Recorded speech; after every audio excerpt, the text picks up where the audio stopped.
Hi, good morning, everyone, and welcome to the Learning and Work Institute Employability and Skills Convention. Sadly, we are meeting online rather than in person for the second year now running, and hopefully next year we're back to more of an in-person event. My name's Dave Hagendijk. I'm the Director for Wales of the Learning and Work Institute.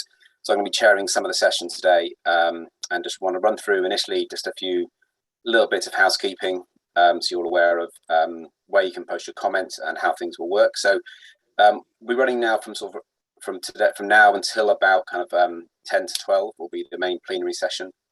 And then we'll be moving into a couple of breakout sessions that hopefully you've already had details of, but we'll also be posting the links to those breakout sessions in the chat later on. Those workshops will be one on the Youth Engagement Progression Framework and another one on labour market stats and the Welsh labour market, led by my colleague from Learning and Work Institute, Paul Vivand. If you do want to make any comments in the chat, please do so. It's on the chat function on Slido. We can also then post any questions for us to hopefully ask or potentially ask any of our speakers, the Minister this morning, Nikki Lawrence, Chief Executive of Wales, or our panel a little bit later on this morning. I'm going to talk a little bit as well just about some of our work that we've been undertaking this year. So hopefully my colleague Wendy will start sharing a couple of slides shortly. So I wanted to talk a little bit about our work, some of the things that we've been doing over the last 12 months, but also a little bit about actually it's our centenary year this year, which is so I think it was just last week, I think it was. It was our 100th year anniversary. So I wanted to sort of touch a little bit on that 100 years actually, and to just talk a little bit about kind of where we've come from as an organisation and the work that we've been doing, the impact that we've had over the last 100 years or so. So we were established in 1921 as the British Institute of Adult Education. It was part of the kind of post First World War reconstruction effort, and our role was really to try and bring adult education to ordinary people and to really try and rebuild our economy and society after the Great War. We've had a real impact in other areas of life throughout that time. So in the 1930s, we actually took the leading role in establishing the British Film Institute in 1941. So during the war, we were instrumental in providing citizenship education to the army, to serving soldiers in the war, which I think lots of historians believe had a real impact on the outcome of the 1945 general election, as people understood the power of their vote. In 1946, we established the Arts for the People initiative, which actually led to the creation of the Arts Council just after the Second World War. In 1983, we became the National Institute for Adult Continuing Education, so NIAS. And in 1985, we were established as NIAS Cymru. I'm getting a little bit of feedback. I'm not sure if anyone else is. There we are. So we established NIAS Cymru. So here in Wales, we've been operating as a distinct Welsh organisation since 1985. We were established then, obviously, to advise the Welsh office, and the Welsh and the WJEC. In 2016, we merged to form the Learning and Work Institute. So that was a merger of NIAS and Centre for Economic and Social Inclusion. And really proud of the work that we've done over the last 100 years, obviously, but also over the last year as well. I'm hoping to be able to move my slides on, but I don't seem to be able to. There we are. I'm going to request remote control, so sorry about that. I shall move the slides on shortly. Just talk a little bit about some of the work that we've done. Oh, the slide disappeared. Sorry about that. Wendy, can you get the slides back up for us? Sorry about that, everyone. We've just seemed to have lost the slides on my presentation there. But while hopefully Wendy is getting those back up for me. Yeah, Dave, sorry. I'll do it now. Yeah, thank you. What happened there? Great. So sorry about that. I think that's entirely my fault, I'm guessing, that's happened. So I want to talk a little bit about the work we've done over the last year. Obviously, a lot of our focus has been around how we support labour markets and how we support some of the policy work of Welsh Government, particularly as we respond to the pandemic. I think that's my slide disappeared again, I think.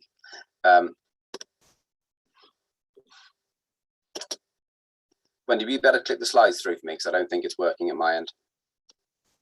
Sorry about this, everyone. We're having a few technical glitches this morning. Yeah, So I'll try and share them for I'll move them on for you, Dave. I'm sure it's me. So I want to talk about a couple of pieces of work that we've been undertaking the last year or so. So the first one is around the youth engagement and progression framework. So we did a piece of work alongside with Welsh Government on this piece over the last year or so, and we've got one of the workshops a bit later on. We'll be talking about this as well. We did some work on helping to establish some proposed national milestones as well for the for qualifications attainment, which hopefully some of you responded to the Welsh Government consultation on. And also talk a little about some of the evaluations we've been doing with our partners at Wakefield around working Wales and degree apprenticeships. So if I go on to the slide just on the youth engagement progression framework. So this is a piece of work that hopefully some of you have been involved in turning up and coming to some of our stakeholder engagement events. So the youth engagement progression framework is, as I'm sure many of you know, is the basis on which we ask partner organisations across Wales to work to support young people who are at risk of falling out of education, employment or training. We did this piece of work with our colleagues at Gower College, Swansea. So we engaged with stakeholders and the college engaged with young people directly. And I just thought it was a really interesting piece of work and a really impactful piece of work. And it just shows the scale of a challenge that we face in supporting young people to be able to attain the qualifications and the career pathways and the learning pathways which they deserve. And well, obviously there were challenges that we identified challenges around data sharing.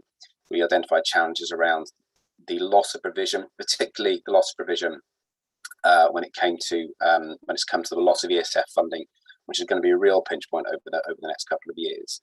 But also how we identify young people, and also what is the breadth of support and the breadth of provision which is available to them. Particularly, I think, as we've seen with the Young Persons Guarantee, that it isn't just about work education and training. There's also lots of young people who are interested in trying to pursue a career that is through self-employment, and that one of the things that came through very, very strongly from stakeholders. This is an area where we really do need to develop more support for young people. So Lowry and Nadine will be leading a workshop on the outcome of the work that we've undertaken and their thinking from Welsh Government as to how they're going to be refreshing the youth engagement progression framework and their kind of thinking around this area. So if you are involved in supporting young people, I think it's a really important session to go to and to try and have your say and to try and understand where Welsh Government are coming from. So move on to the next slide, if that's okay, please, Wendy. This is just around some of our work around supporting Welsh Government around the qualifications milestone, which is part of the Shaping Wales's Future consultation, which set the first wave of national milestones across a whole range of policy areas. We were asked by Welsh Government to support that work with for adults with qualifications, and we did quite an extensive amount of modelling and analysis. And one of the areas we looked at was the proportion of people, working age adults holding level 3 qualification. And we proposed, and Welsh Government sort of accepted our work around 75% of working age adults in Wales will be qualified to level 3 or higher by 2050, which is a significant increase, obviously, on where we are, and will involve investment in adult skills, but also investment in school age education as well. We also, though, were really keen to make sure that it wasn't just focused at the higher level of skills and qualifications. We've also proposed that Welsh Government proposed that the percentage of working age adults with no qualifications will be 5% or lower in every local authority in Wales by 2050. Now, the reason why that's important is at the moment we have real inequalities between different local authority areas. So, if you are in Monmouth and Blaen y Gwent, there is a significant difference in the people who don't have working age people who don't have qualifications. And while we could easily do very well as Wales as a whole with people with no qualifications, we would still be left with big inequality between local authority areas between parts of Wales. And so that's why I'm really pleased Welsh Government accepted one of those recommendations from our work. Move on to the next slide, please, Wendy. And then, so I want to talk just a little bit about some of the work that we're doing with our partner organisation, Wayfield. We do quite a lot of work with. So we're currently doing the evaluation of Working Wales, which is the all-age career advice guidance service for people to support them into work and education. We've just completed the first stage of a scoping evaluation of the degree apprenticeship programme, so that report has been published, and we've also been working with Wayfield on the report and the evaluation of the React programme, which obviously has been really important in the current climate. Go to the next slide, please, my final slide, please, Wendy.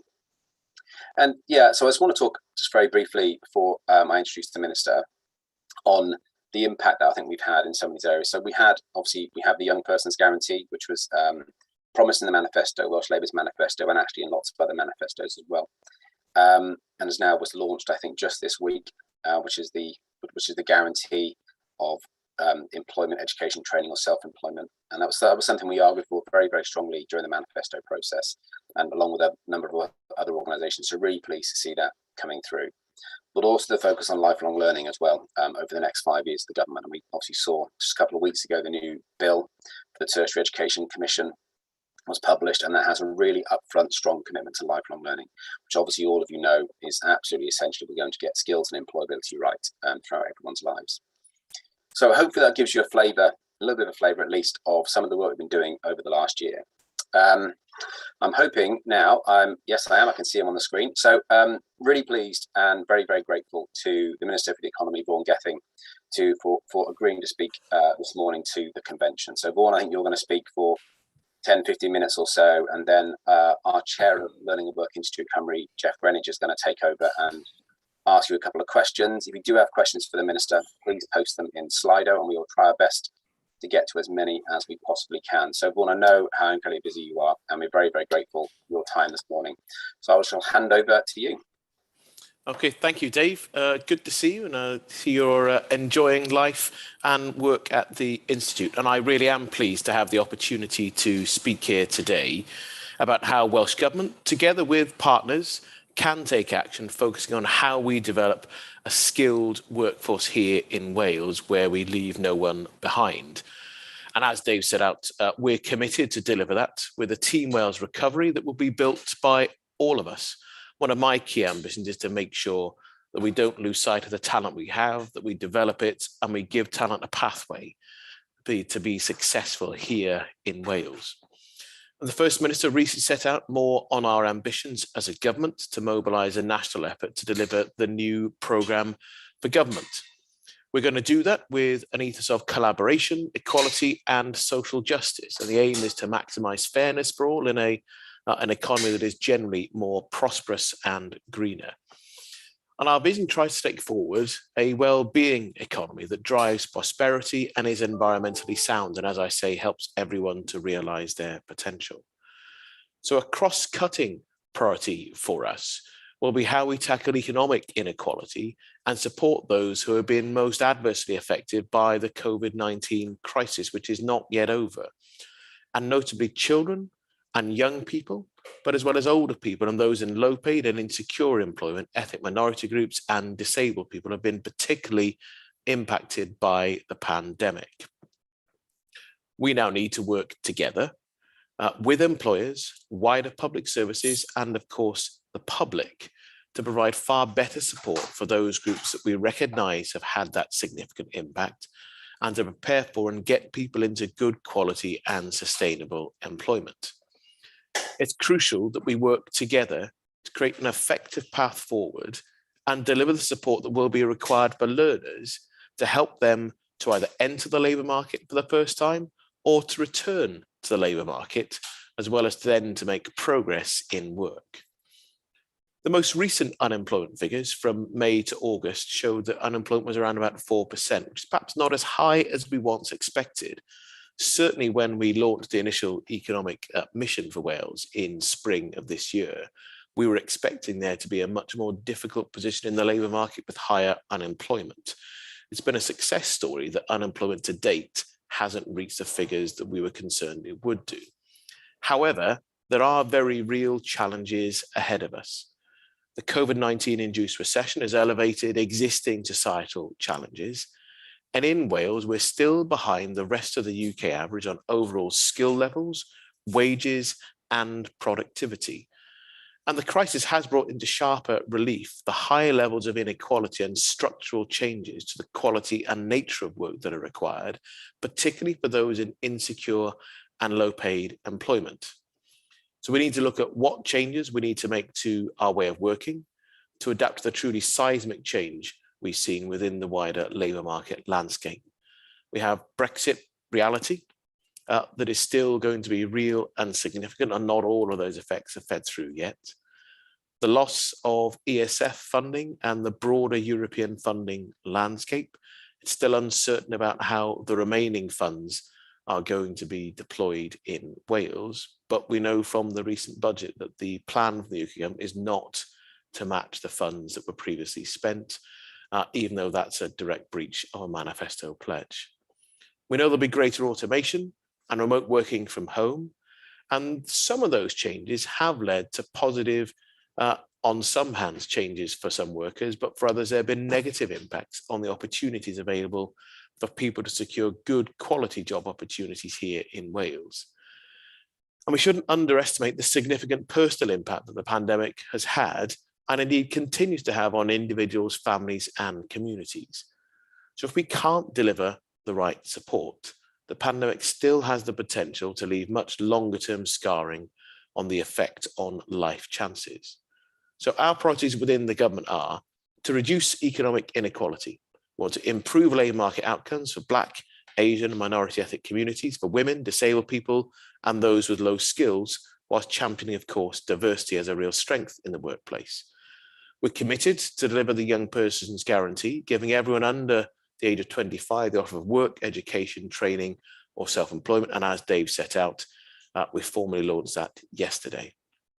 We want to build skills that are fit for the future, to expand the system of flexible and personal learning, to develop adaptable skills which match our digital, climate change, foundation economy, and sustainable growth ambitions. But for everyone who needs help to progress, to improve their skills, to find work or to retrain, and to improve workforce resilience as we do so. We'll also want there to boost demand for employment, creating new jobs and employment that are fit for the future, including work experience opportunities, apprenticeships, new entrepreneurs and business startups. And we're going to need to do that in a way where we optimize and make the most out of public sector investment, together with recruitment incentives and how we support employment. And of course, the government will continue to champion and look to enable fair work. We'll both support employers to make work better and empower responsible businesses to improve the quality of employment. And again, this goes alongside increasing the diversity of the workforce, tackling absenteeism and ill health, and using the public purse to encourage fair, safe and secure work. So the terms on which Welsh Government support is provided is one of the levers we have to help to do that. Now, as I've mentioned, I introduced and formally launched the Young Persons Guarantee yesterday. It is one of our key priorities to ensure that we don't have a lost generation following the COVID-19 pandemic. And this is actually about giving hope for the future, hope for young people, but for all of the rest of us who are no longer young, to make sure that we have an economic future that we can be proud of. And the offer provides young people in Wales with access to one simple route to access the guarantee through Working Wales, with support and advice from advisors that will be provided in a number of different ways, including virtually, on the high street, and we want to have an improved outreach facilities across Wales. We'll have a new course search platform for those who want to enter further or higher education to try and make it easier to find the right choice. We'll have training and wage incentives through a new React Plus program, and a place for people on one of our outreach community employability programs as an option. We'll have self-employment advice and support through Big Ideas Wales and traineeships to help provide work experience and training. And we'll also want to try to provide access through Working Wales for referral onto one of the programs that are funded by partners like the Department for Work and Pensions and local authorities. To deliver the Young Persons Guarantee successfully, we need to ensure that young people know that support is available. To reach those who need our help most and that young people's needs are properly taken account of in the way that we deliver the Young Person's Guarantee, with as many real and genuine opportunities as possible to assist young people to enter and then to stay in work. But we know we can't do this alone, so we're going to want to continue in a collaborative manner. So we're working already with regional skills partnerships to commence with engagement events in each region to help shape guarantee provision within that area. And work is already underway nationally with the Department for Work and Pensions to try to ensure that we can align programs such as Kickstart and Restart to make sure that what we do here in Wales doesn't duplicate or compete with those other interventions. We do continue to call on the UK government to work with us to help shape a coordinated response in Wales. We believe we're going to need to mitigate the impact of the proposed cuts to welfare benefits and inequalities that we believe will be created with the UK government's approach to community renewal funds and all that means for successor European funding programmes. We do, though, in designing the guarantee, want to continue to listen to young people. So we're running from now and into December a series of focus groups to understand how young people view the support that is already available, the offer that's available, to consider what they want to see, and to tell us about the barriers that they face to get into work, education, or training. My ambition is that we make Wales a place where young people feel confident in planning their future. I want young people to be able to realise their own ambitions, to realise their ambitions here in Wales, so they don't believe they need to get out to get on. And I really am genuinely grateful to the Learning and Work Institute for not just organising this event, but for being real partners and for challenging the government on what we are looking to do and how we can do it successfully. I do think there's time to answer some questions, so I'm happy to hand back to Jeff and then see what I can do in the time that we still have available this morning. Thank you, Vaughan, for sharing your thoughts. And you know, it's always good to talk with you, Vaughan, because you know we understand and we know that you've got this personal commitment to education, training, and skills, and now how that impacts on the economy. And you know, listening to you here, I totally welcome the focus on the young person's guarantee, those access routes, and the fact that we're looking to join up with the DWP to ensure that those routes are clear and accessible to all. And clearly we welcome your focus on collaboration, but we wouldn't be what we are if we didn't, as you say, challenge occasionally some of the thoughts and some of the thinking.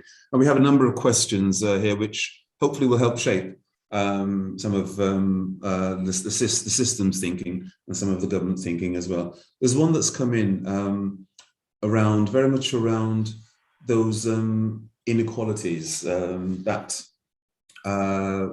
the widening gaps that we're seeing as post-pandemic. And there are three groups clearly identified here. You've got women, you've got young people, and you've got Black minority ethnic individuals, and clearly the intersectionality of those groups. Could you give us some ideas to what your thoughts are in the short term around how we can lessen those gaps and stop that widening continuing, because it started, so we need to sort of address that. How can we stop that widening from continuing in the short term? Well, in the short term, of course, we've got a race equality action plan that requires the government to act and requires us to work with partners to act as well. I think some of this is what's been referred to as the power of the pulpit. So if you don't talk about it as a government, then why would anyone think that it matters, either to your own officials or indeed to partners? And so I think the fact that we've highlighted that we know that this is a problem is part of doing that.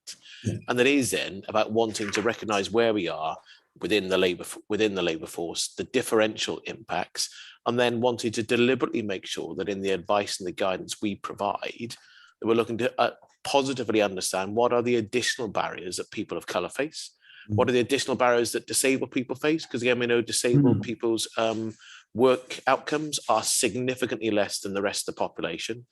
and also about what we do to positively promote different careers for women and girls as well. And there's a real challenge in that many people still see a range of careers as being for men or for women. Yeah. Construction is an obvious sector, but broadly STEM subjects as well. Well, we've done lots as a government to want to say that we want more women studying STEM subjects and undertaking those careers as well.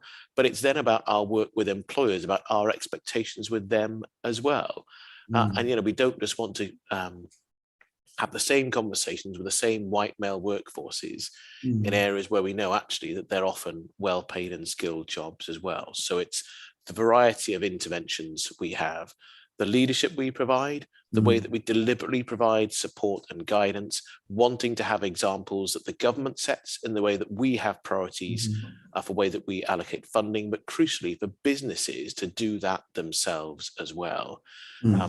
Because if they don't, then it's unlikely we'll see the sorts of changes we want to make. And I think more and more responsible businesses recognise they're losing out on talent if they don't step up to the challenge that exists. And it's always better if you've got examples of what good looks like. Yeah, thanks, Vaughan. I like the idea of the understanding the barriers and the leadership which government's providing and looking at those positive careers going forward.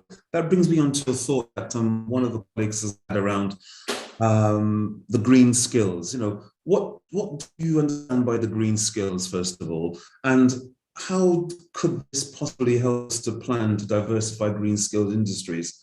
And perhaps seeing that as a pipeline for women, for neurodiverse groups and people from BAME population.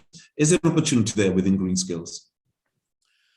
Yeah, and I think the thing is that green skills cover most areas of the economy. So it's not just about what are we going to do about floating offshore wind, where we're going to want to generate power in a different way. It is about decarbonising lots and lots of the way that we work and live our lives. So how we move around from transport, if we're going to build not just electric vehicles, but also the role that hydrogen has to play, you've got to create a whole infrastructure to do that. That requires funding choices at UK government level as well as ours, but it's also how we invest in the skills and the research, development and innovation to get there as well. So it isn't just, I think the danger is that we only say that green skills are things you can see in, if like, the hard infrastructure of creating renewable power, or of doing things like the different way that vehicles can move around, or indeed in saying it's the engineering skills to have heat pump engineers, whereas actually it's much more significant than that. You think about an example of where we have a significant polluter, but it's part of our way of life. The number of people that fly and travel, lots of business travel, and lots of people want to fly occasionally to be able to go on a holiday every now and again as well. Now, there's a conversation about how often we need to fly, but actually, if we accept that the world isn't going to suddenly stop moving around, how do we decarbonize the impact of air travel? That is both about what businesses are doing. So large manufacturers themselves are already investing in the future to have lighter aircraft, but also invest in the fuel that's used as well. And within Wales, we have what is being referred to as sustainable aviation fuel. It looks at a different way to move away from kerosene, which is highly polluting. Lots of carbon comes from it, and to look to significantly reduce the carbon. And some fuel sources as an alternatives claim they can reduce the carbon by 70%. That's real and significant. But actually, that's a stage. It's only one stage into going on to having a genuine net zero impact on flying. So actually, in investing in something that is a bridge to the future, that's still part of the skills we'll need. And in that, there's lots of scientific research required, really good high-skilled jobs, as well as those people who then need to invest in the next stage of it as well. And that goes alongside all the other things about the way that we live our lives, the retrofit program we've got for housing as well. So it's how to invest in that broad aspect. And how do we then make sure that we are helping and encouraging businesses to transition? So when I announce some new funding to help businesses for the future, you'll see a key part of that is an ask and an expectation that part of what they'll do to use that funding will be to decarbonize the way that they operate. And it's also then about investing in those future skills as well. So it's quite a big sweep of activity. And I think the danger is that the term green skills and green economy is sort of in a small way, as opposed to it's about how our whole economic structure works and how we invest in a different way of living and working in the future. Thank you. That breadth of skills, I think, is really important, Vaughan, there, because there's a risk that the green skills agenda continues and persists the gender divide and reinforces gender stereotyping. So I welcome the thought there about the breadth in order to ensure that more and more women, more and more different, diverse people get involved in that. And lots of the skills that will require people who have different abilities. So we recognize neurodiverse people have particular enhanced abilities sometimes as well. We recognize that women have lots to contribute in areas they haven't traditionally been, and a different perspective. And actually, to think about how we successfully live our lives, actually only taking account one majority viewpoint isn't going to get us to where we need to. I think another part that we haven't really talked about in the headline conversation is actually the reality that most of the good ideas for how to reduce the impact that a business has on its local community in terms of its carbon footprint come from people in the business themselves.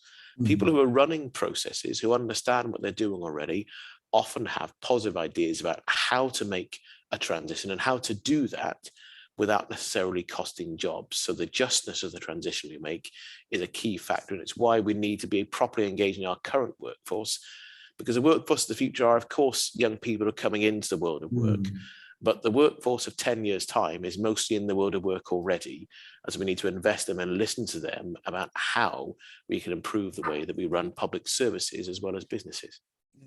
If we could pursue for a second that thought around the workforce and employer engagement, linking that to your striving for collaboration, how do you think the skills system might need to reorganize or rethink if it's going to really make the most of the collaboration with employers and collaboration with the current workforce? Well, it's really about how successful can we be in the way that we're currently organising, getting them to recognise there is a route to be part of the conversation. So I talked earlier about the regional skills partnerships, right, and they do have relationships with local businesses. They also have relationships with local providers. But actually, it's about people recognising that that's the route that we want to work with. There's always a danger, I think, that you say there's a new challenge. We have to have an entirely new way of having our conversations. And that, I think, can sometimes lead to wanting to break structures down. And when you do that, there can be excitement in doing that. But at the same time, in all the flux, it means you're not doing things already. Yeah. And we've invested time with partners in looking at how we work. So the regional structures with local authorities, the fact that they should work well with our regional skills partnerships, the way that we then want to have our providers working to make sure that the needs of businesses that are identified are actually then matched by providers, and how that feeds through into equipping properly our employees, current and future, with the skills they're going to need. I actually think that broadly the architecture we have should work. It's about making sure that we all take part in it. And again, that's partly about leadership and about the level of expectations, but it's then about making sure there's genuine engagement from people leading those skills partnerships, from people who have the privilege of leading our providers and the training offer that they have. And it's about our willingness to properly and regularly engage with young people and workers as well. So the engagement that I talked about for the guarantee in the next 2 months, it can't be a one-off hit and then we come back in 5 years' time and say, tell us what we did. So it's about how genuine and how regular the engagement is to make sure that we are taking opportunities that exist to get proper feedback. And to be fair, in the time that I've been active and engaged in politics, I think there is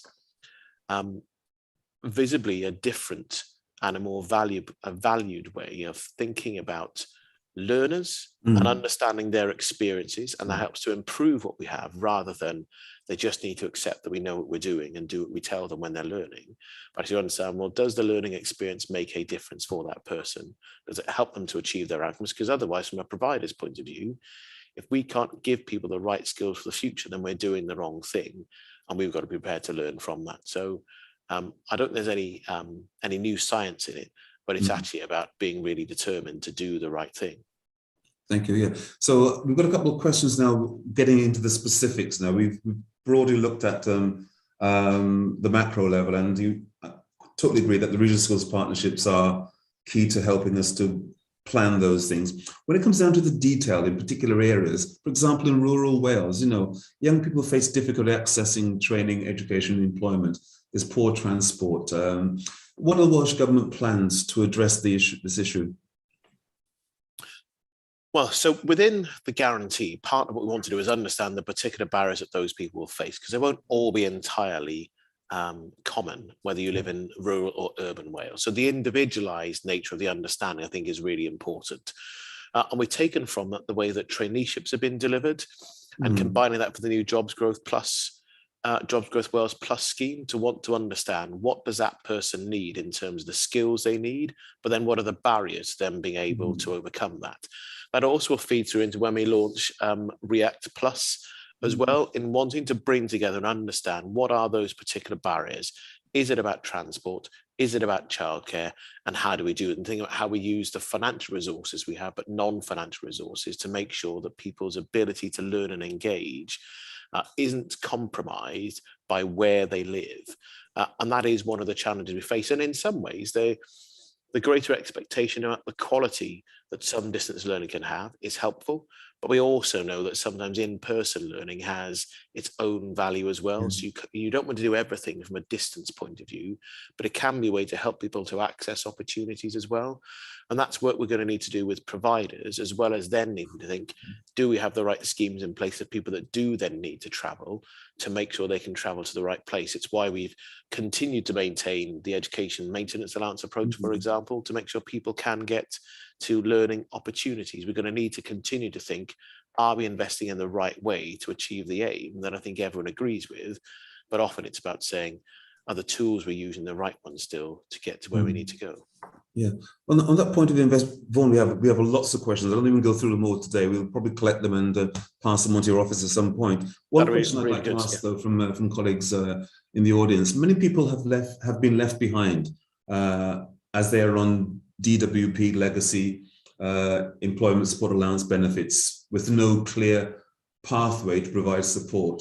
And the question is, can Welsh Government help unlock access to support?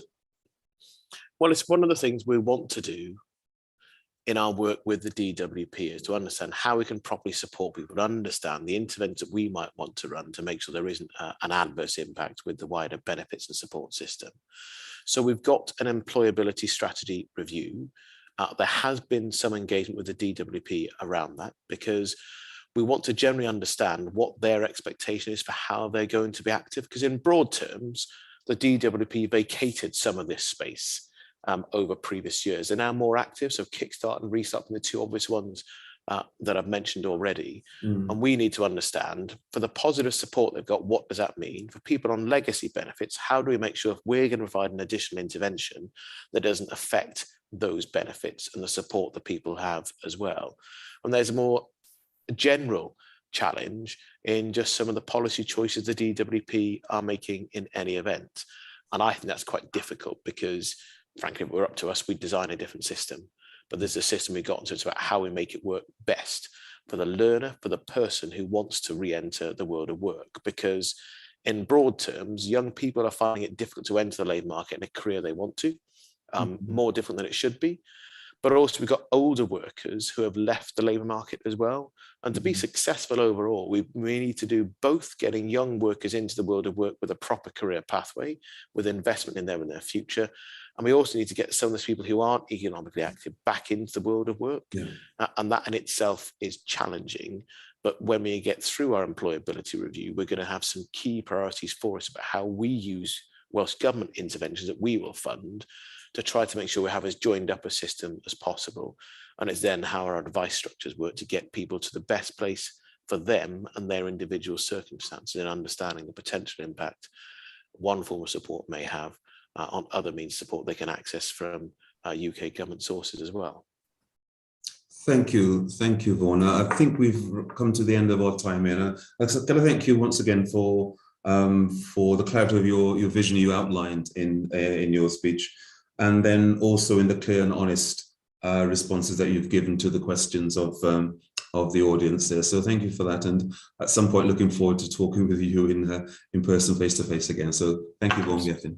Absolutely, and I'd be more than happy to deal with the questions we didn't get to, either in writing or to find a different way to make sure they don't go unaddressed. So by all means, please do send them to my office and we'll get you a proper response. We'll collect them and send them on to you. So thank you, Vaughan. Fabulous. Take care, everyone. Take care. Bye-bye now.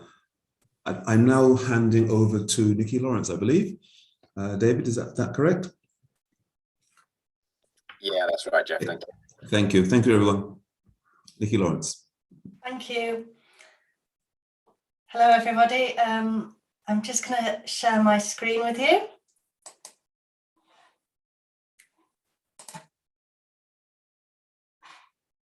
Okay. Hopefully you can all see the starts of my presentation now. So I'm Nikki Lawrence and I'm the Chief Exec at Careers Wales, and I've been asked to talk to you today about our new strategic vision for the next 5 years. And we've shaped this with consultation with over 3,500 stakeholders.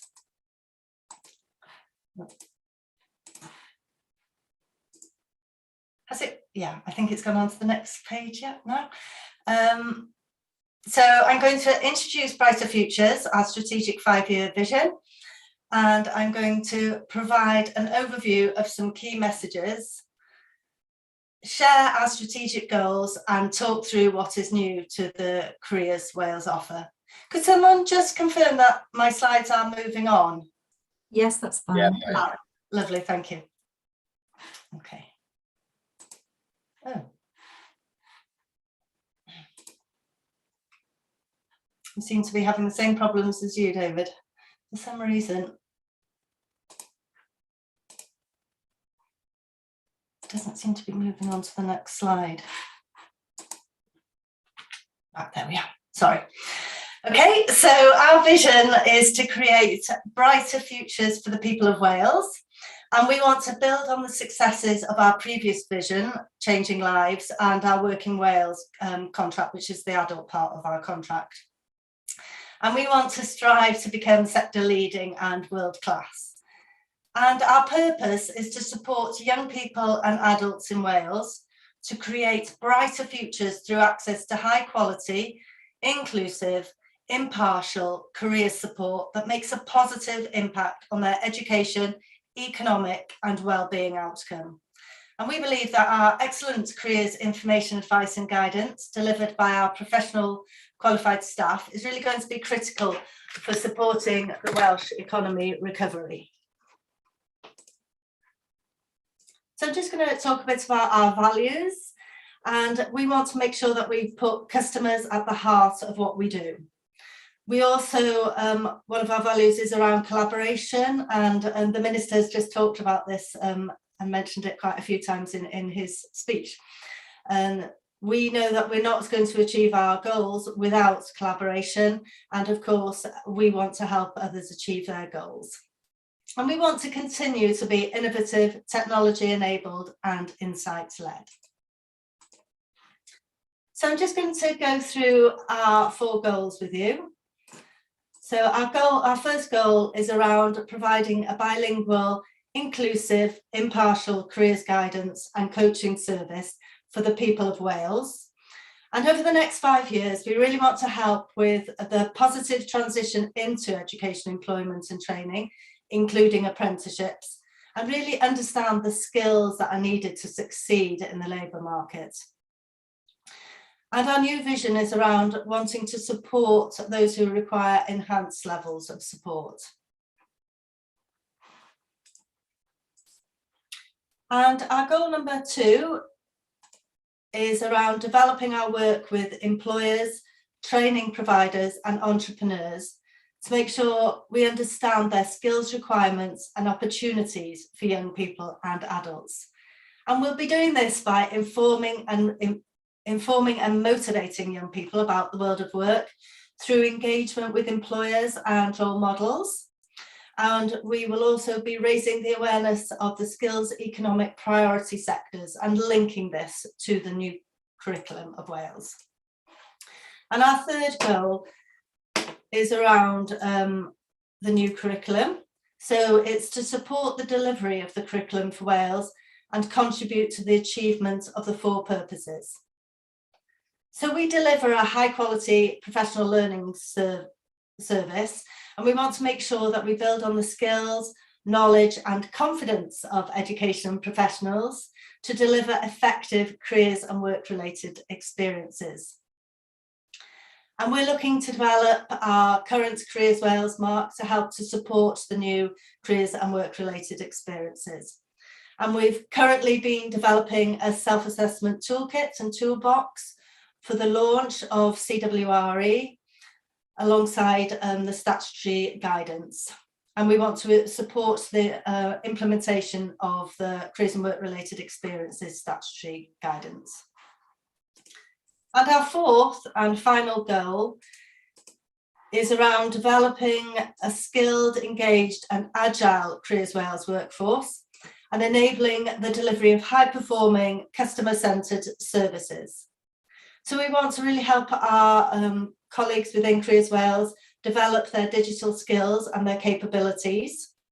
And we want to make sure that our service is developed and informed by customer insights and data analysis. So I've given you an overview of our 4 goals and the 11 strategic outcomes that sit beneath those 4 goals.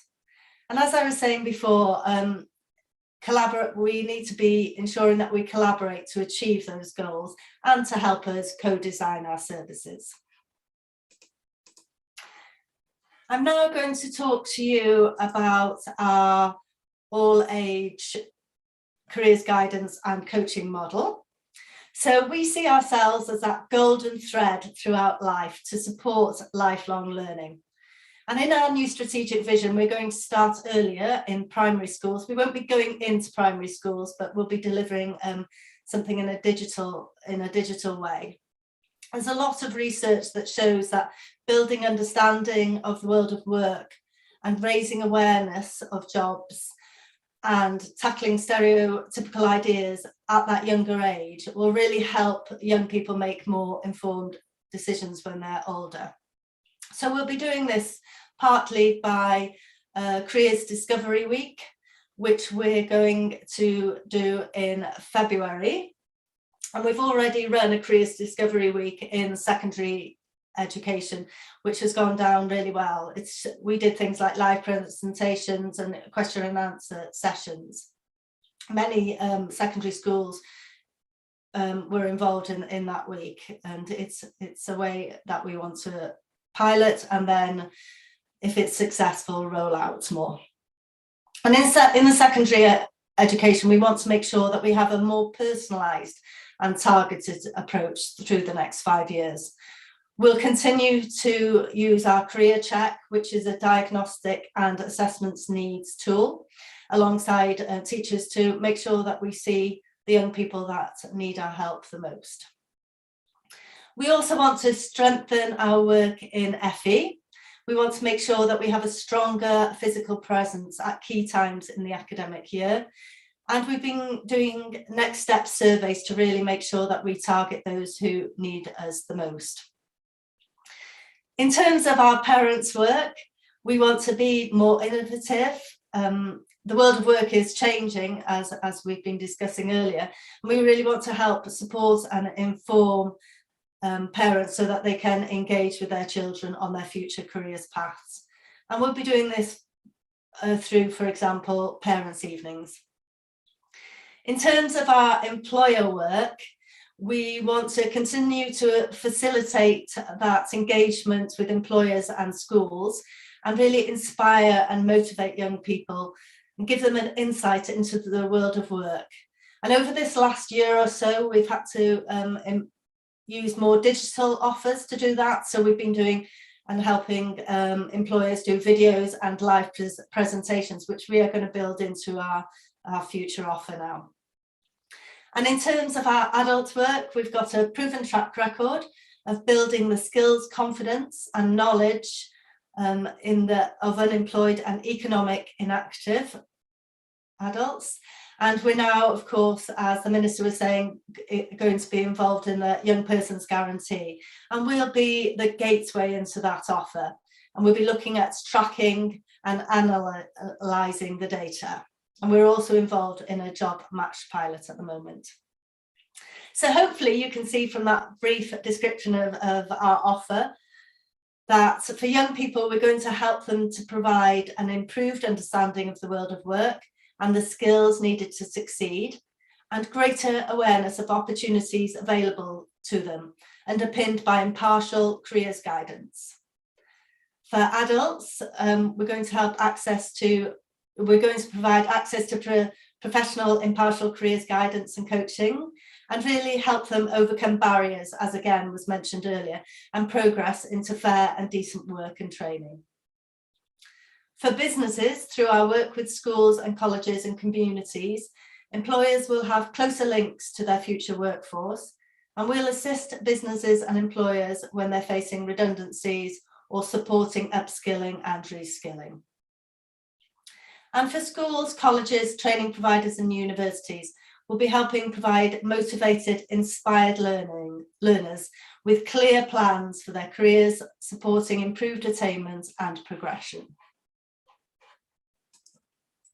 And I just want to talk a bit about the key themes running through our new strategic vision, and that is to leave no one behind. Again, something we have talked about earlier. And to do that, we'll be working with partners to identify those who need enhanced careers guidance and coaching, and we'll be offering an assisted digital offer and a targeted offer.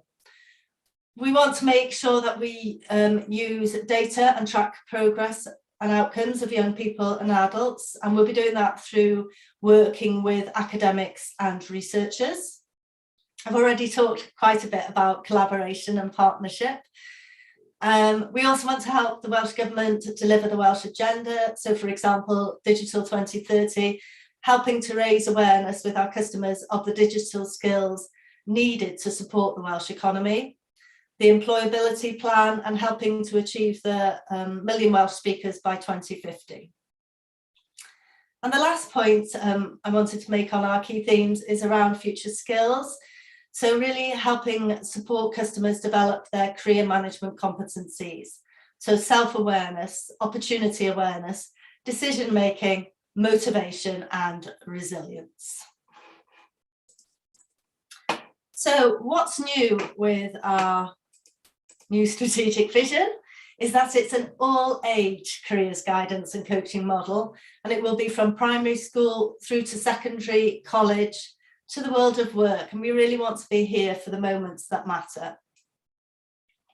We do in Careers Wales a significant amount of mentoring, coaching and advocacy, and we wanted to make sure that that was recognised in our new vision. We've also introducing a targeted approach, which I've mentioned a couple of times already, and that will be 3 levels of support, through from self-help with digital and social media platforms, onto one-to-one support for those identified, through to a more targeted support for those whose characteristics can lead them to be underrepresented in education, employment and training post-statutory education. And the young person's guarantee is another element that is new for us.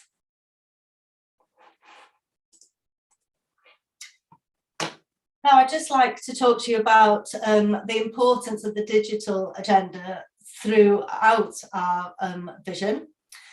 We want to ensure that our digital platforms will receive personalised information and experiences, which will be driven by artificial intelligence and automation.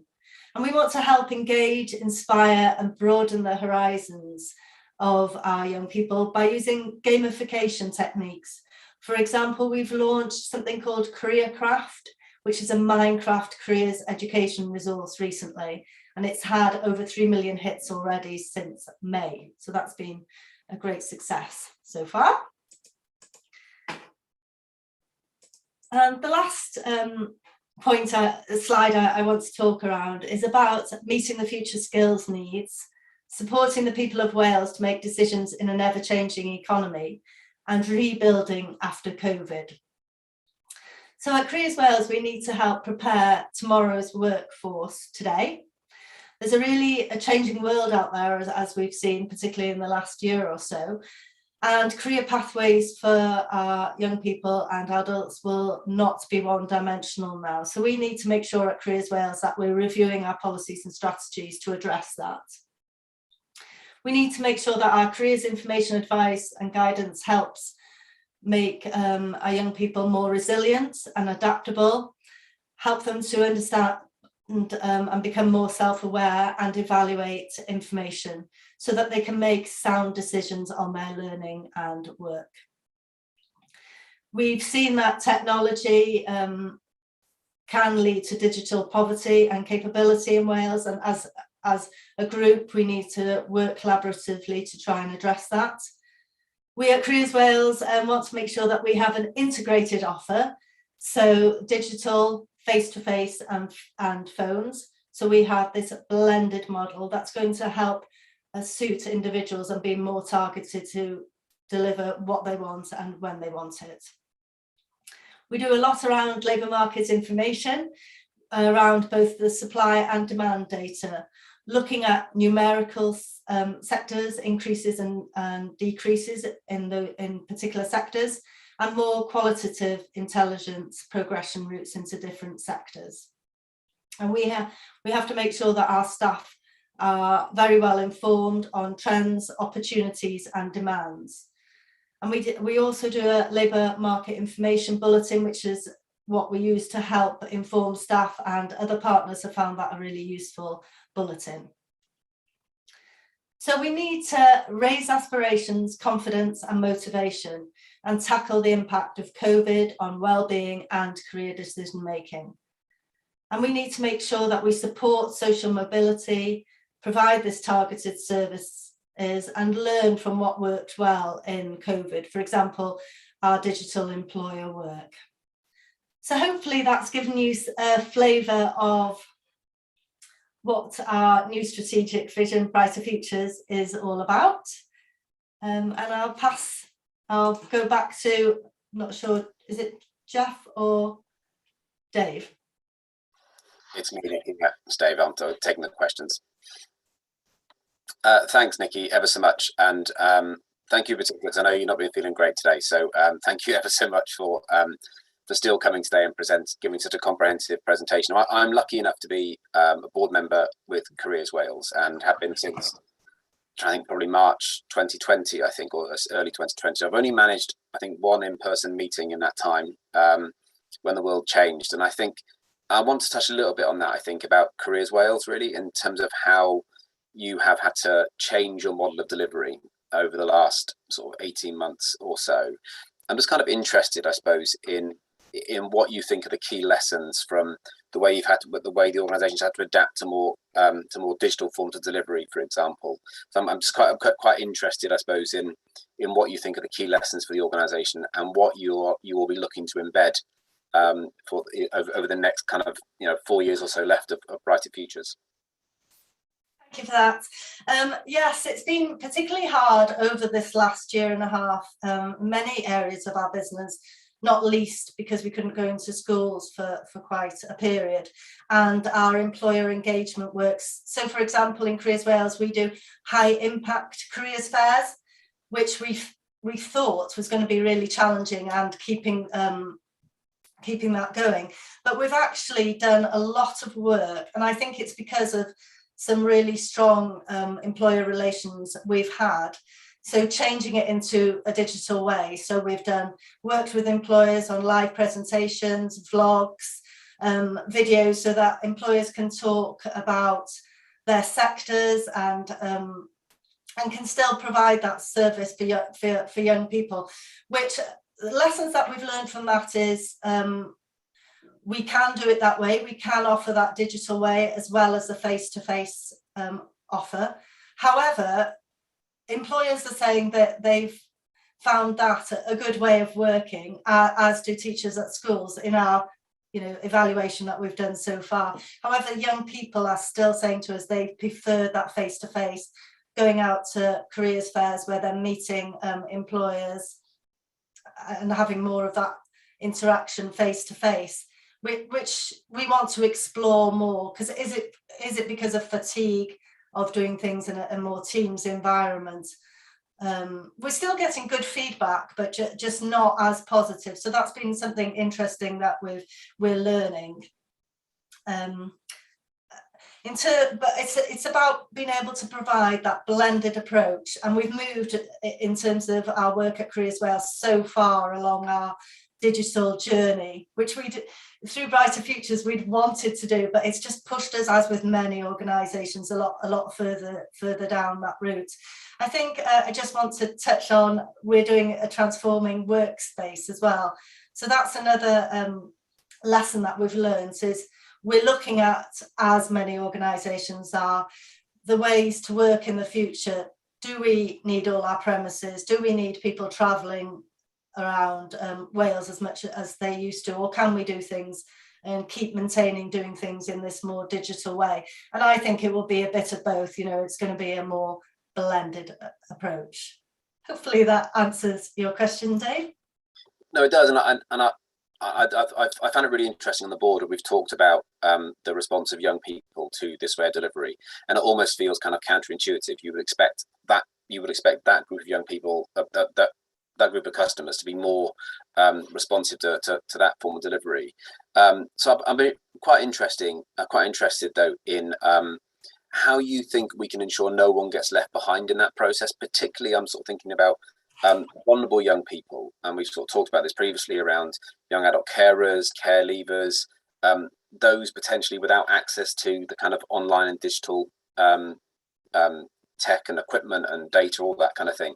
How do we ensure that within as we move forward and we have more digital delivery, how do we ensure that, you know, no one gets left behind in that process? Yeah, I think that is definitely going to be a challenge.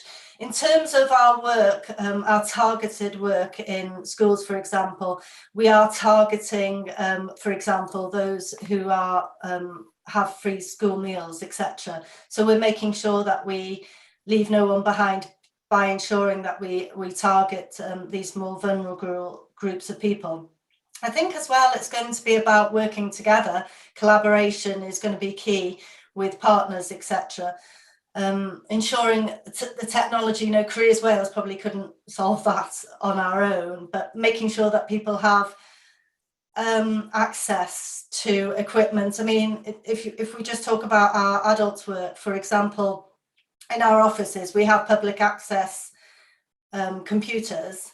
However, during COVID, we've not been able to use them, and we're just starting to pilot reusing them, because I think that has caused issues, and we want to make sure that we give everybody as much access as we can in the various different ways.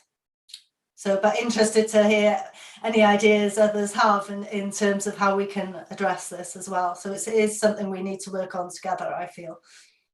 Yeah, and absolutely. I think it's a really important part of making sure that whatever the future kind of service delivery model is, that we are actually still addressing those inequalities, and we aren't just providing a service, and we aren't providing an enhanced service to those already who have the advantage in the labour market.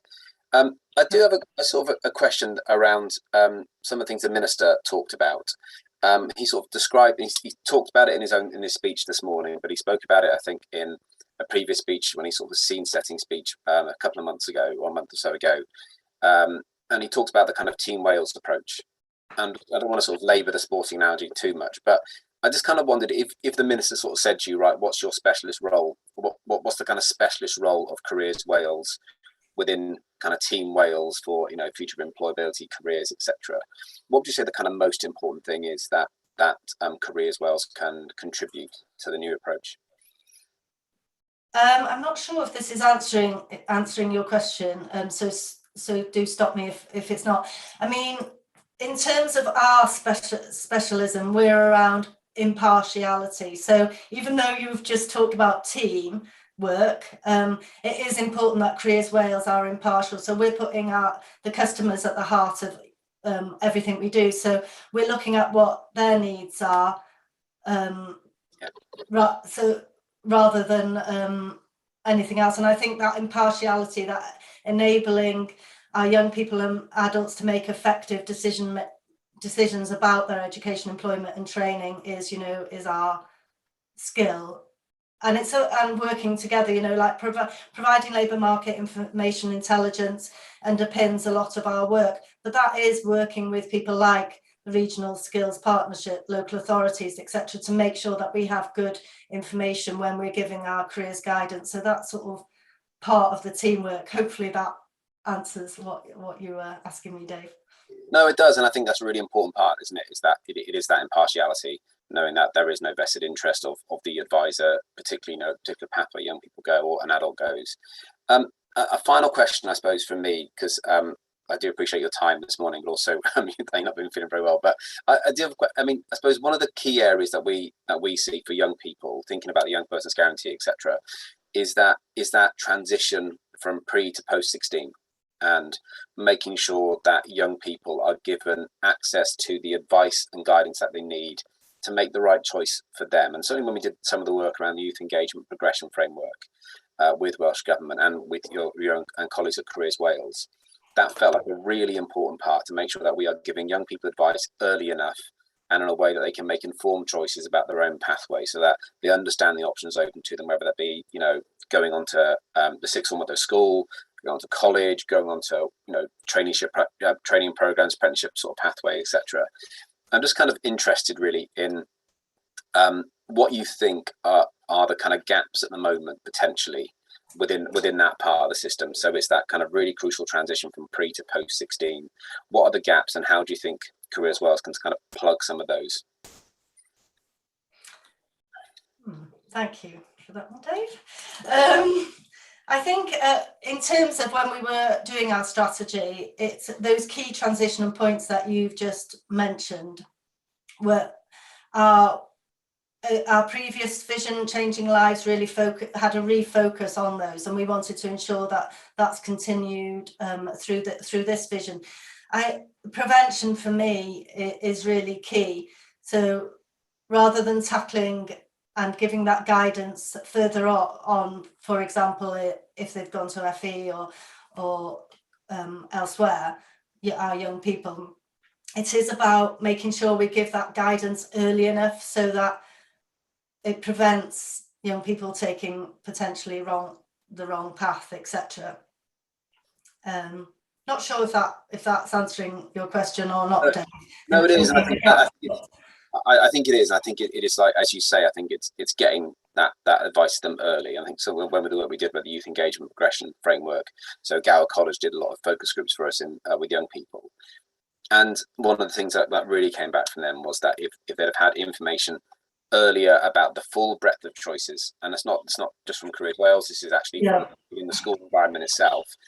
But if they'd understood at an earlier stage, they might have made different choices with their GCSEs, they might have made different choices at post 16, and ensuring that, and I think again it is that impartiality bit, isn't it? I think so. And world of work and having experiences of work earlier on, so that they can understand more about each sector, so they can make those decisions, is really crucial as well. I did something on BBC Radio Live only last week talking about those work experiences and making sure people then have the skills that employers want, but also they can make those decisions. So I think that's an important part, and we've just done a strategic partnership around providing work experience. But Careers Wales also, as I said in my presentation, looking at work in primary schools only in a digital way. We don't have the resources to do anything more. But I think some of the points you've just made there, Dave, young people have stereotypical thoughts, ideas at a very early age. So if you don't tackle those at those really early ages, then they wouldn't think that they could become women, for example, becoming doctors, etc. Whereas if you tackle that in primary school and challenge that, I think that's really important. No, I think that's right. And I think that was part of the discussion we had around when we were sort of been trying to inform Bright Futures, wasn't it, around how do you that balance of resourcing, but making sure it's generally all age. Look, Nikki, I really do appreciate your time this morning, ever so much, and thank you for agreeing to take some questions as well from me. So yeah, thank you very much, Nikki. And again, as a board member, I know the work that the organisation does and just how hard it's been over the last 18 months for you and your staff. So I really do appreciate your time this morning. Lovely, thanks, Dave. Thank you. Okay, now I'm on the agenda, we did have down that the next presentation would be from our Chief Executive, Stephen Evans, but unfortunately he isn't very well either, so isn't able to make it today. So we are going to go straight into our Future Skills panel, which is going to be chaired by Rachel Bowen from Colleges Wales. Nikki isn't going to be on that panel now, because obviously I've asked her a couple of questions after that, but obviously not feeling very well. We asked her. We've let her off the hook on that one, so you'll have me joining that panel, hopefully to give some coherent answers. But I'll hand over to you, Rachel, if that's okay. Absolutely. I'm delighted to be here today and to chair this panel. I'm Rachel Bowen. I'm Director of Policy and Public Affairs at Colegau Cymru, Colleges Wales. We represent the further education sector. So the format of the panel today is I'm going to come to Naomi Clayton from Learning Work Institute first to say a few words about herself, and also to have our opening question to her about what are the key challenges and opportunities in terms of future skills. Then I'm going to come to Viv Buckley and ask the same question. And then I'm going to ask Naya, who lots of you will recognise as the winner of the Young Adult Inspire Award this year, to tell us a little bit about her learning journey and her work journey so far. So if I can hand over to Naomi first, and what are the key challenges and opportunities on future skills as you see them? Brilliant. Thank you, Rachel, and great to join you this morning. So I think when we're thinking about the challenges in terms of and opportunities in terms of future skills, we need to think about how some of the big kind of trends are impacting the world of work and demand for skills. So we know that technological change and globalization is continuing to impact on the world of work and changing demand for skills in the labour market. So that's kind of digitalization and automation. And there's been lots of research done on the impact of automation. Some of the kind of more extreme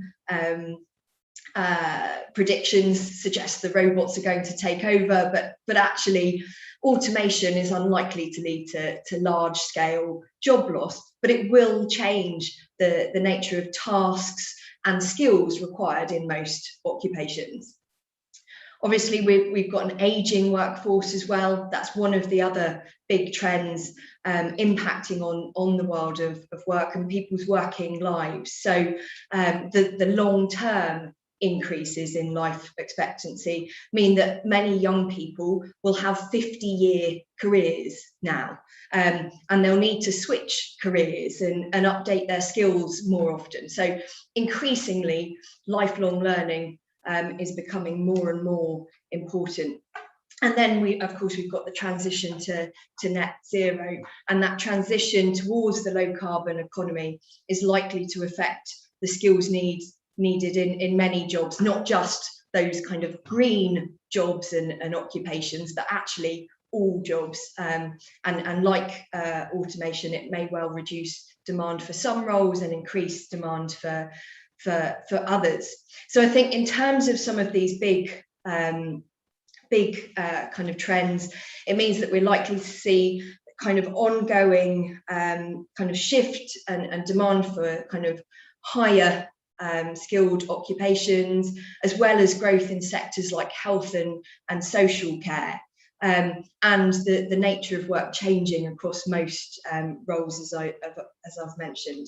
And that transition to net zero means that millions of workers are likely to have to retrain and upskill in kind of high-tech STEM roles, and in some of those kind of low and medium skilled technical qualifications as well. And I think in general, as people are working longer and have longer careers, there's this increased need for adaptability and flexibility in the labour market as well. And we see in terms of some of the changes that kind of automation and kind of broader technological change have brought, that interpersonal, analytical and problem-solving skills are likely to become increasingly important across the piece and in lots of occupations. And of course, that means that people need to have good literacy and numeracy skills, as well as the digital skills. But of course, we know one of the big challenges is right across the UK. We know that around 1 in 6 adults struggle with reading and writing, and around 1 in 4 adults still find maths difficult. And if you look at Wales specifically, I think almost 1 in 10 adults in Wales are considered digitally excluded, so unable to complete kind of basic digital tasks like connecting to Wi-Fi. So that's a big challenge, particularly as more and more employers are digitalizing services, and services in general are becoming digitalized. So that digital exclusion is clearly a big challenge. And the pandemic has accelerated a lot of these trends, particularly in terms of automation and digitalization, and that's impacting on how and where people work. We've seen the rise in home working, the rise in online shopping, and as I've mentioned, accelerated automation. And all that's working to kind of change the nature of jobs and skills, but also exacerbating some of those pre-existing labour market inequalities too. So I think in terms of thinking about skills and training provision, we need to really focus on how we widen participation in learning. We know that in general, individuals with the lowest levels of qualifications and in those kind of lower socioeconomic groups are the least likely to engage in learning. And we need to focus on reversing those kind of longer term declines in participation in learning as well, and make sure that there's more investment as well as a plan for lifelong learning as well. And we can't forget employer investment in skills as part of all of this. Quite clearly, you know, for obvious reasons, we've seen a big drop in employer investment in skills over the course of the pandemic, but that's part of a longer term trend where we've seen fewer employers investing in training, and we see, you know, continued issues in terms of inequalities in access to training in the workplace. To graduates, for instance, are far more likely to access workplace training. And then lastly, obviously I've spoken about the world of work and how that's changing demand for skills, but it's vital that we don't lose the focus on the kind of wider impacts and value of learning too, you know, the impacts that it has on health and well-being. That's particularly important now. Thanks, Naomi, and definitely lots of food for thought in the opening remarks there. I should have said that throughout the course of this panel discussion, please do send in any questions that you would like to put to the panel, and I'll do my best to get to those. But I'd like to now turn to Viv Buckley from Bridgend College to the same question, Viv, kind of what are the key challenges and the opportunities in terms of future skills, speaking more from an FE provider perspective? Well, thank you very much for having me. So yes, so my name is Viv Buckley. I'm the Deputy Principal at Bridgend College. So very much speaking from the FE perspective. So at Bridgend, we see around 7,000 people pass through our doors across a normal academic year, ranging from entry-level learners all the way up to postgraduates. So it's a real broad church that we are really trying to unpick when we think about what challenges are for future skills in FE, and really building on a lot of the things that Naomi talked about there. The big challenge for us at the moment, certainly when we're thinking about curriculum planning and moving forward, is I suppose a bit of that uncertainty around what the new normal is going to look like and what actually are the skills that we're going to be training people for. And I think the biggest headache, if you like, or biggest challenge at the moment is really trying to match what market needs are with the individual aspirations of the learners we've got coming through the door. Because unfortunately, even if we have kind of, you know, a message to say it in the Bridgend area, we're going to need a lot of people who are going to have this specific skill in welding, it doesn't mean that the 16-year-old in school understands that that's what the job market needs from them. Recruitment patterns have been very strange, I would say, post-pandemic. And I think we're still trying to work out whether they are things that have been blip years. But for example, Naomi absolutely on the money there, talking about the need for health and social care recruitment. But across the board in FE, and certainly in my college, we're seeing a decline in the people who are actually applying to do health and social care and childcare related jobs. Perhaps not surprisingly, with the kind of like media coverage that those professions have had because of the recent pandemic. So I think that's a challenge. I think that's a challenge for all of us. High tech skills is the other thing that Naomi talked about there, but we're seeing a decline in people coming forward for engineering courses.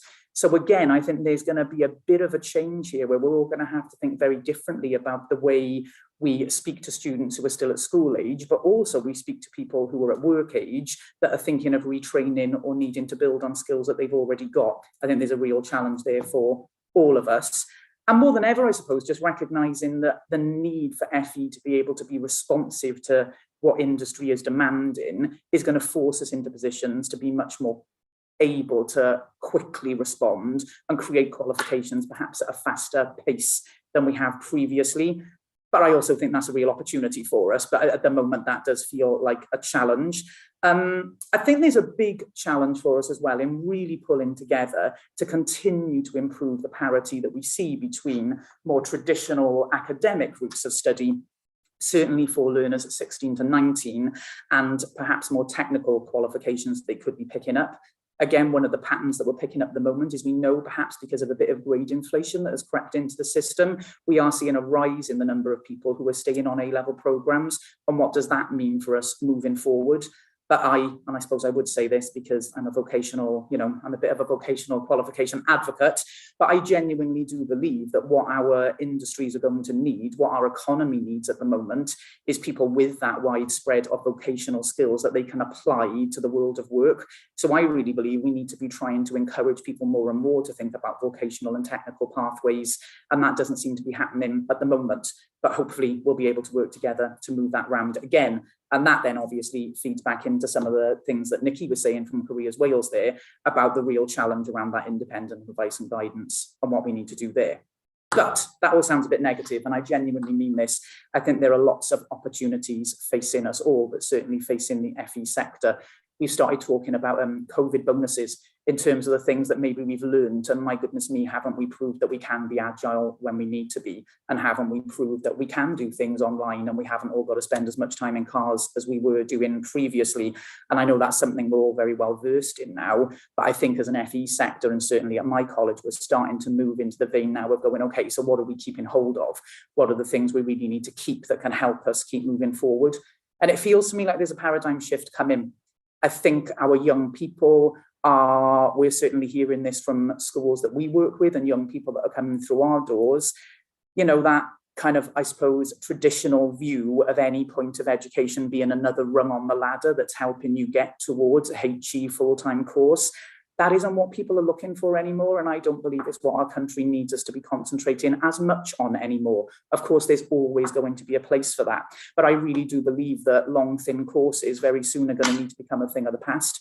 And I think there's a real opportunity in FE for us to be thinking of micro courses. What about non-accredited learning? What about really thinking about how professional qualifications could be helping people? Great work happening at the moment in upskilling programs that have come about because of the pandemic. But actually, they're really opening our eyes to how we can work with people at the ages of 16 to 25 who maybe need something short and sharp, not to actually come back into full-time education.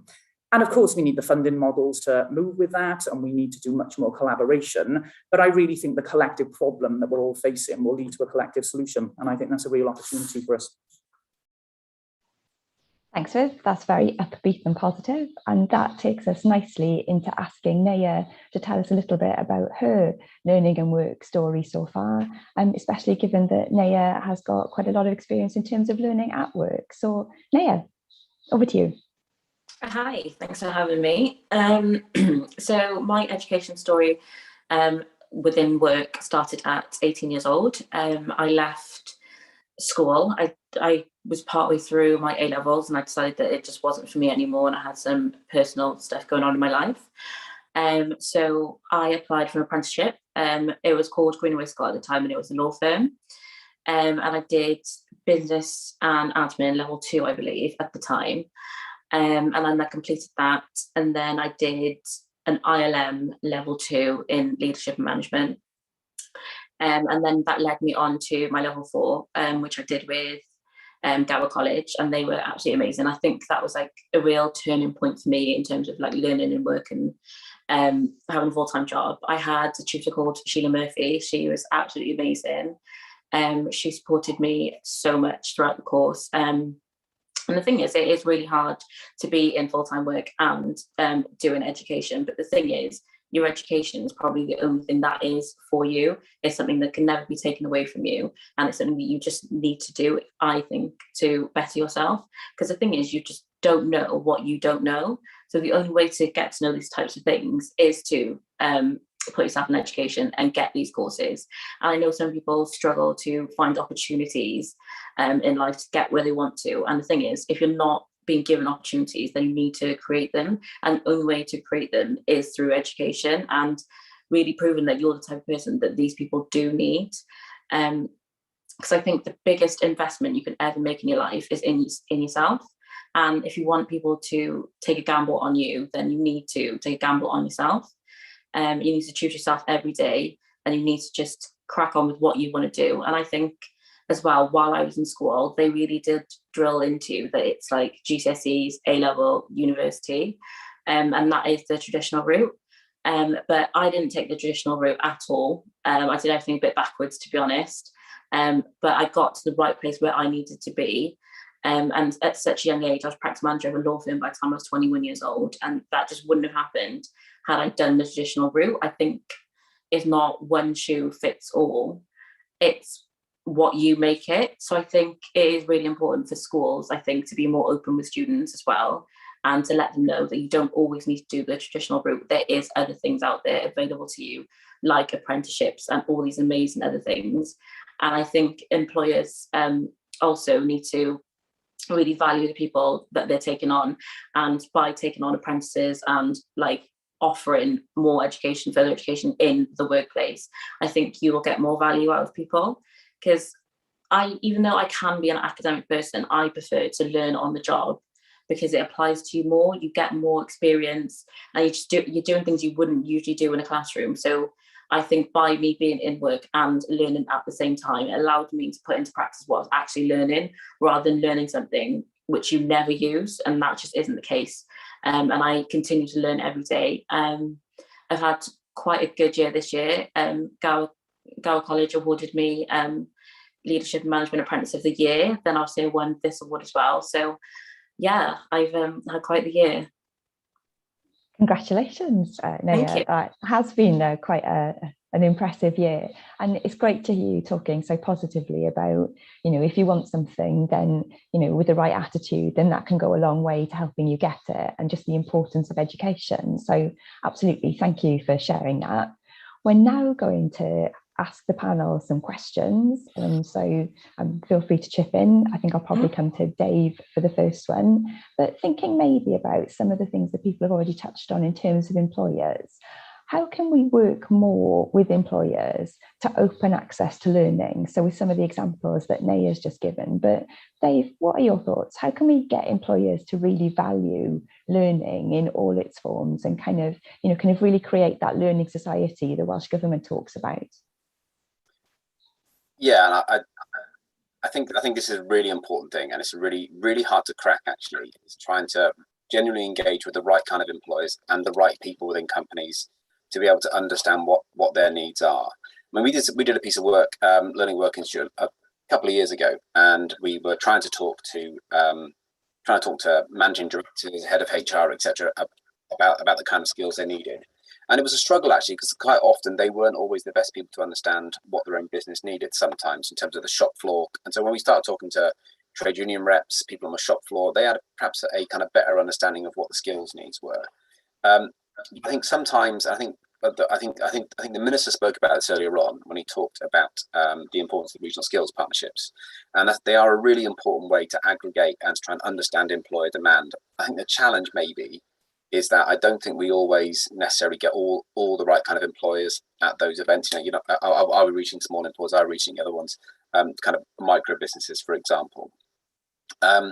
But I think we need to have a co-funded system. So we need to have a way that we can support employers with the financial support to meet their own skills needs within the company. But we also need to have that honest conversation with employers. I think about it's also their responsibility to invest more in their own workforce. And I think Naomi touched on this earlier on, that we have over the last couple of years, obviously, we have seen a decline in employer investment in skills and training. But I don't think that's necessarily a blip, particularly. I think we have also had this part potentially, I think, of a kind of longer term trend. But we need a bit more government support. So that might be the incentives, for example, around apprenticeships, whether we can offer more free training. I think one of the things I've been really interested in the personal learning account program is that it was initially established as a way to offer people a chance to switch careers. As it changed during the pandemic, I think we also found, I think certainly the feedback from some colleges was that we had lots of self-employed people picking up the opportunity of the personal learning accounts to potentially upskill themselves and their businesses.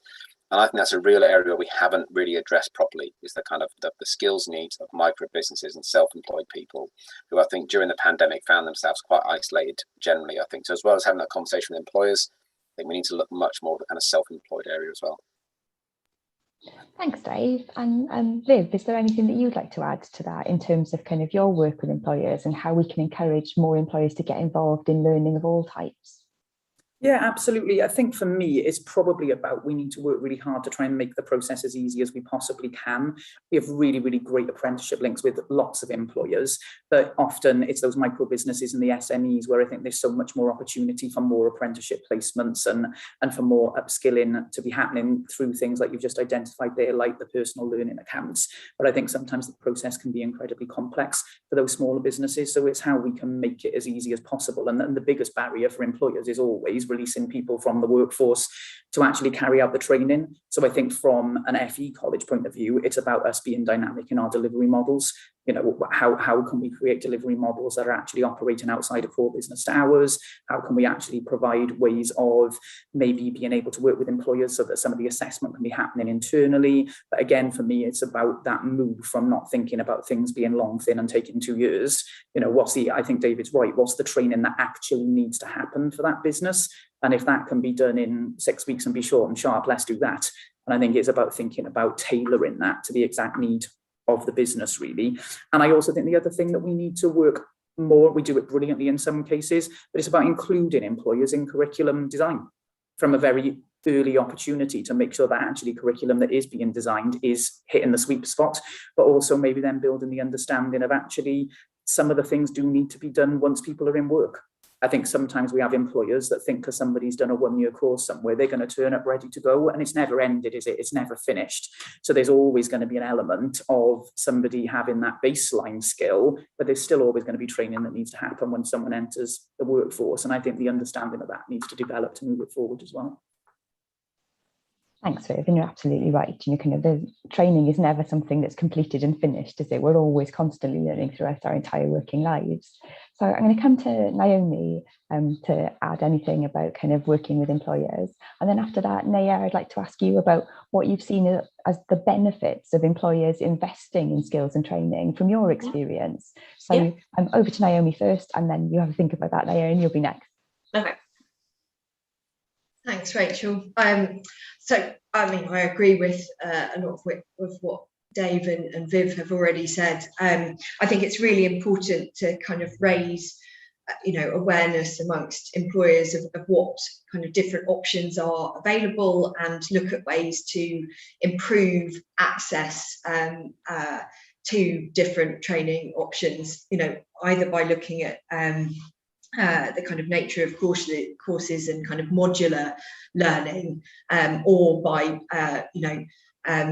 building on some of the innovation that's happened over the last 18 months in terms of digital and blended learning, and absolutely crucial that this is kind of something that's looked at in partnership with employers, and we look at how we engage more employers, particularly SMEs and micro businesses.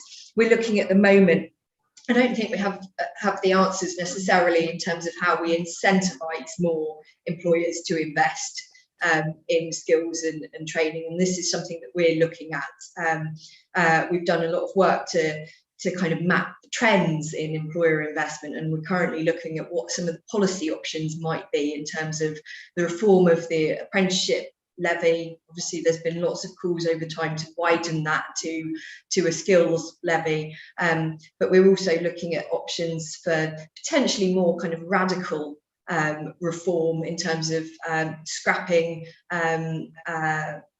the allowances, skills allowances under corporation tax, for instance, and whether introducing a skills tax credit might be more effective. So certainly I think we need to kind of look at the kind of system as a whole, and what changes to the levy and tax system might incentivize more employers to invest as well. That's really important, isn't it? That actually we know that funding also encourages people to take up those training opportunities. Great. So then, Naya, as somebody who's benefited from employer investment in sort of your skills and development, what do you think are the wider benefits, and kind of what are the benefits for employers in getting involved in supporting people like you to, you know, to achieve apprenticeships, higher levels, those kinds of things? Yeah, so luckily for me, I have a really, really great support system in work.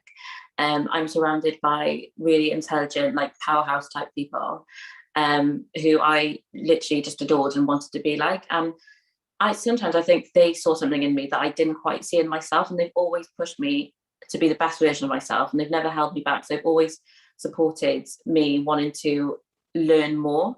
And I think the benefits of employers actually pushing their staff, well, not pushing, but you know what I mean, getting their staff to learn and better themselves, is the fact that when your business model evolves and grows and you want to improve your business, you also want to do that with the people. You want to improve the quality of the people that you have. You want to have lower staff turnover, and you want people to really understand what you're trying to do with your business. Because when I was 18 years old, I literally didn't have a clue about like culture of the firm, like ethos and stuff like that. But when you're learning, you learn about corporate structure, hierarchy, different management models, how to put that in practice. You really do get to understand the business from a different perspective, rather than just turning up and then leaving kind of thing. You get more invested into the company, you buy into what they are trying to do, and you kind of feel like it's your own business as well. So you kind of want to do the best for the people that have invested in you, spent that time with you,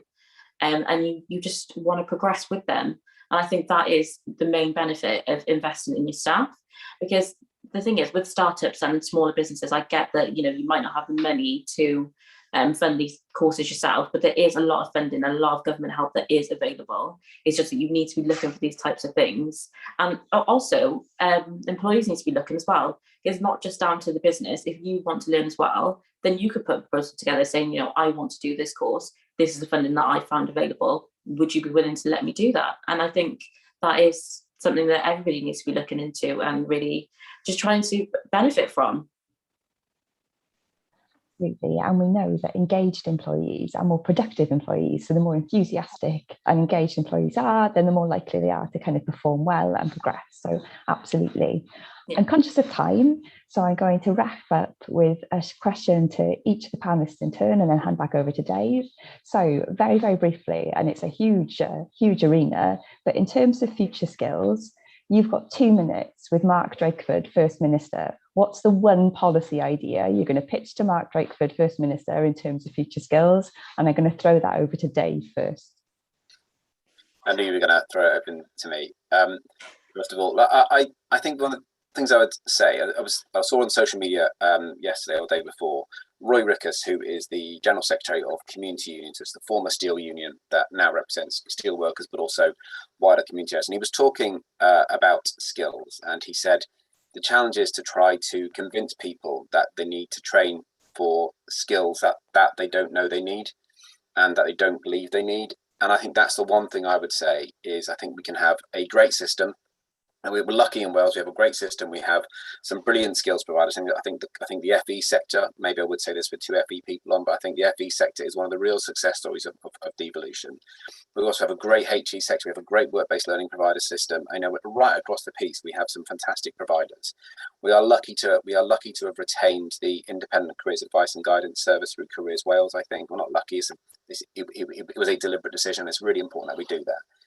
I think where we are falling down a little bit, I think, is to try, and it's something we try and do as an organisation through Adult Learners Week, but it's to make sure that people are inspired and that they understand why they need to learn new skills, and why actually the skills they gain maybe in school 10, 15 years ago are kind of, are potentially obsolete, or they need updating quite urgently for the next 10, 15 years. And we are facing 50-year careers in Wales. You leave school at 18, or you leave the system maybe at 18, you're going to be working for 50 years. And I think trying to inspire people and to try and impart that understanding as to why they need to invest in their own lifelong learning is, I think, incredibly important. So that's the one thing I would say that is missing at the moment that we need to do more of. Thanks, Dave. And then same question to Viv. You've got 5 minutes with Mark Drakeford. What's your policy idea? Definitely more than one policy idea, Rachel. I can feel my heart rate going up. This is an opportunity. I've got too many. I think I would go back probably to what I genuinely believe is vital is, and your story is absolutely exemplifying what I talked about earlier, where we have to start moving to a place where we are really heralding vocational skills and technical qualifications in the same light as we do more academic routes of training. I think that's absolutely vital to get that parity of esteem, because I really do believe that's where we're actually going to end up making the biggest impact in terms of being able to respond to what industry needs. And I also think then that would move on to maybe thinking about funding and how can we get to the place where we are funding non-accredited qualifications, because at the moment we're very kind of tied to, we can only deliver what sits on a website that's a funded qualification, and it just feels like there's an awful lot of compromise in that system. So I think that would be the thing to say there. And I think then moving forward, if you make that then partnership with the employer, there's a great project that's happened in South Africa where they've got a real shortages of engineers. So now incumbent on getting your apprenticeship funding, you can only have it if you've got a 50-50 gender split on the apprenticeship program you're running. They've now got the same number of female engineers as they have male. So I think there's something that we need to do. It's about all of us working together, isn't it? I think we've got to provide the right qualifications, and then employers have got to really help us, release people to come and work, and we've all got to work together to make sure that we're making a wider spread of vocational areas of learning and working for people who are still at school age. See, I said I've got about 5 policies in one then, Rachel. I tried. Managed to squeeze them all in. Fair play. Okay, so coming to Naomi. Naomi, you've got 2 minutes and a lift with Mark Drakeford. It's all ventilated and COVID secure, but what are you going to pitch to him? Very good. Well, I guess building on earlier themes, I think for me it would be to make sure that we've got that long-term 10-year strategy for lifelong learning, that wide range of stakeholders and including employers are bought into. It was really interesting hearing last week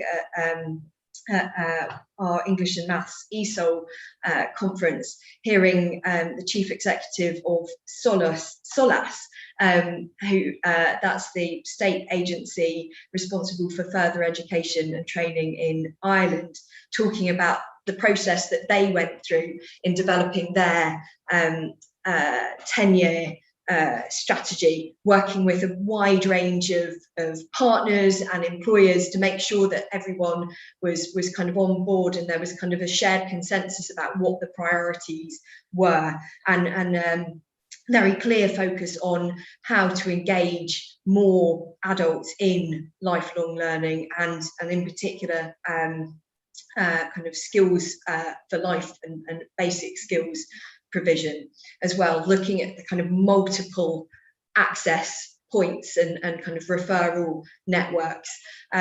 So I think for me, it's that kind of longer term strategy with kind of wide range of stakeholders bought into that.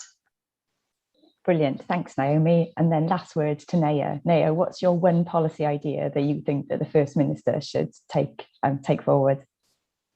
I think it would be more equal opportunities, because the thing is, not everybody is fortunate to be born into a situation of where you can afford certain types of things, like going to university and doing those things. So I think equal opportunity is really important in the forgotten people in society. So I think like more funding in community centres, and really getting to the young people. And also, it's not just the young people, it's the adults who are in like bad situations, like single parents and stuff like that. By investing in like community centres where people often go to and the community do congregate to, I think you could reach them more, and you could find really good people who are willing to work but just don't see the opportunity for themselves. So I think invest in more, and yeah, more equal opportunities for everybody, I think. And I think that's a brilliant closing policy idea. And I think that actually it's incumbent on all of us to kind of make that a reality and to advocate for those things. So this is the point where if we were in real life, you'd all give a massive round of applause and thank our panelists. You can do that in the comfort of your own home, and I will hand back over to Dave. Thanks, Rachel, so much for chairing that session for us. I should note that I only got 2 minutes with Mark Drakeford, and I'm pretty sure Viv from the FE sector, surprise, surprise, got 5. But I'm, not suggesting that. But no, obviously, thank you ever so much for all the panelists, and particularly Naya, I think I really wish I'd gone last and spoken after you, because I'd have stolen your idea, I think, and said how much I agree with it. But I really do appreciate all your time. You all giving your time today for the convention and for that panel and for the answers there. We are shortly going to be finishing the main plenary session, and then we'll be breaking into two. There is a slight break, and we'll be starting at 12:15. We'll be starting 2 workshops, one on labour markets run by Paul Biband and from Learning Work Institute, and then one led by Welsh Government on the Where Next for the Youth Engagement and Progression Framework. I just want to thank everyone for attending today. Apologies for the technical glitch at my end. I say my end, that's my fault at the very start of the event, but hopefully you found the session enjoyable and informative. I'm hoping that next year we'll be maybe back to an in-person event, because it'd be nice to be able to network properly and see people from across Wales in person again. We are very, very grateful for all your support for our work this year, and obviously for the convention today. I hope you all get a nice quick cup of tea, a quick break, and then hopefully see as many of you as possible for the workshops. The links to the workshops have been sent out to you already, but they've also been put into the chat as well on Slido, so you'll be able to click on those links and jump into the workshops from there. So thank you very much, everyone, and hope to see some of you in the next session in about 25 minutes, of course.